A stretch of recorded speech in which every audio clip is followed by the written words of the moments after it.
Marcus Chen had built a comfortable life on the mining colony of Kepler 442b. The red dwarf sun cast everything in perpetual amber, and the work was honest, if backbreaking. He'd left the Galactic Academy 15 years ago with a degree in xenobiology and a heart full of regrets. Now at 37, his days consisted of cataloging alien microorganisms and asteroid samples and trying to forget the scrawny human teenager he'd once been. The notification on his comm device made his coffee cup freeze halfway to his lips. Visitor request, Draconith S. Clearance level, Diplomatic Sarinth. After all these years, Sarinth had found him. Marcus stared at his reflection in the dark screen of his workstation. The scrawny kid was gone. 5 years of colony labor had carved muscle onto his frame, and the harsh environment had weathered his face. But inside he felt 17 again. Stammering through failed confessions in the Academy's bioluminescent gardens, he accepted the request. She materialized in his doorway an hour later, and Marcus forgot how to breathe. Draconith physiology was striking. Scales that shifted between crimson and gold, wings folded elegantly against her back, eyes like molten amber. But Sarinth had always been more than her species' natural intimidation factor. She'd been kind when others weren't, brilliant in ways that made professors nervous, and completely oblivious to the human boy who'd reorganized the library database just to spend more time near her study carrel. "Marcus Chen," she said, her voice carrying that familiar musical resonance that Draconith vocal cords produced. "You're difficult to locate."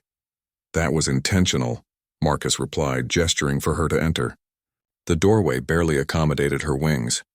"What brings a diplomatic corps officer to a mining backwater?" Sarinth's scales rippled, a Draconith expression of discomfort. "I need your help. Specifically, I need the scrawny nerd who once wrote a thesis on symbiotic relationships in hostile environments." Marcus winced. "That thesis got me laughed out of the Academy symposium." "That thesis," Sarinth countered, settling onto the reinforced bench he'd fabricated for his Kralix neighbor, was 20 years ahead of its time. "The Concordat just approved funding for your exact research proposal. They're calling it revolutionary." The irony burned. Marcus had proposed studying human gut bacteria as a model for terraforming, how Earth's most fragile species carried entire ecosystems within themselves, turning hostile environments habitable from the inside out. The Academy had called it anthropocentric nonsense. "Congratulations to whoever plagiarized it," Marcus said bitterly. "No one plagiarized it. The xenobiology department finally caught up." Sarinth leaned forward, her scales shifting to concerned blue. "Marcus, the Draconith homeworld is dying. Our atmosphere is saturating with sulfur compounds from volcanic activity. We've tried everything. Atmospheric processors, biological filters, orbital mirrors. Nothing works."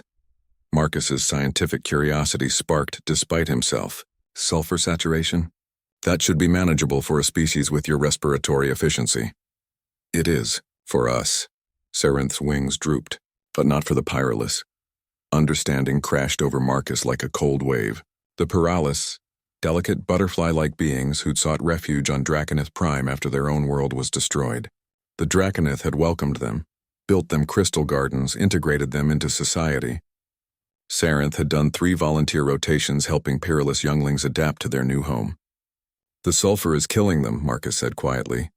"Within 6 months, the atmosphere will be lethal to their respiratory systems. We've evacuated what we can, but most refuse to leave. Draconith Prime is the only home they remember." Sarinth's voice cracked. "Marcus, I watched you coax Terran lichens to grow on pure ammonia ice.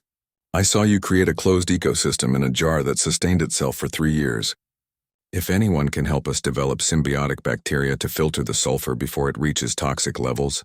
She trailed off, and Marcus saw something he'd never witnessed in the confident, brilliant girl from the Academy: desperation. "Why me?" Marcus asked.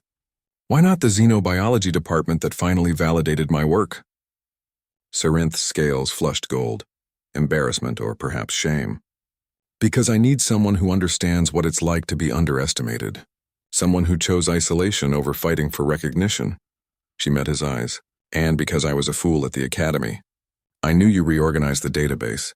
I knew you engineered study group schedules. I was too focused on my own ambitions to acknowledge a kind, brilliant human who saw me as more than a Draconith diplomatic prospect." Marcus's carefully constructed emotional walls cracked. 15 years of telling himself it had been a childish crush, that she'd never noticed, that it didn't matter. All of it crumbled. You knew? I knew. Sarenth's voice softened. And I've spent 15 years in the diplomatic corps learning that brilliance means nothing without compassion. You had both. I only had the first. Marcus walked to his window, staring at the amber landscape. He'd built this life to be safe, to be unnoticed, to never risk rejection again. But the scrawny nerd from the academy hadn't been defined by fear. He'd been defined by the belief that science could bridge impossible gaps, that care and observation could solve problems that brute force couldn't. The Peerless needed him. Sarenth needed him. Maybe he needed this too. I'll need access to your atmospheric data, Marcus said, turning back, and samples from both Draconith and Paralis respiratory systems. I'll also need an apology from Professor Velthar for calling my thesis embarrassingly optimistic. Sarenth's scales blazed brilliant gold. Joy. The first two are already on your terminal. The third might require diplomatic intervention, but I'm excellent at my job. I remember, Marcus said, allowing himself a smile. You always were. As Sarenth stood to leave, she paused. Marcus, thank you. For being the person you were and the person you are. Marcus watched her navigate the doorway, wings brushing the frame. The scrawny nerd was still inside him, nervous, hopeful, terrified of failure. But he'd learned something in 15 years of isolation. Sometimes the greatest act of courage wasn't standing your ground, but letting yourself be found. Sarenth? He called. She turned. I'm glad you came looking. Her scales shimmered like sunrise. So am I. After she left, Marcus pulled up the atmospheric data, his mind already racing through possibilities. Sulfur processing bacteria, symbiotic colonization, human-tested methodologies applied to alien biology. It would be difficult, perhaps impossible. But then again, the Academy had said the same thing about that scrawny human nerd and his revolutionary thesis. Time to prove them wrong again.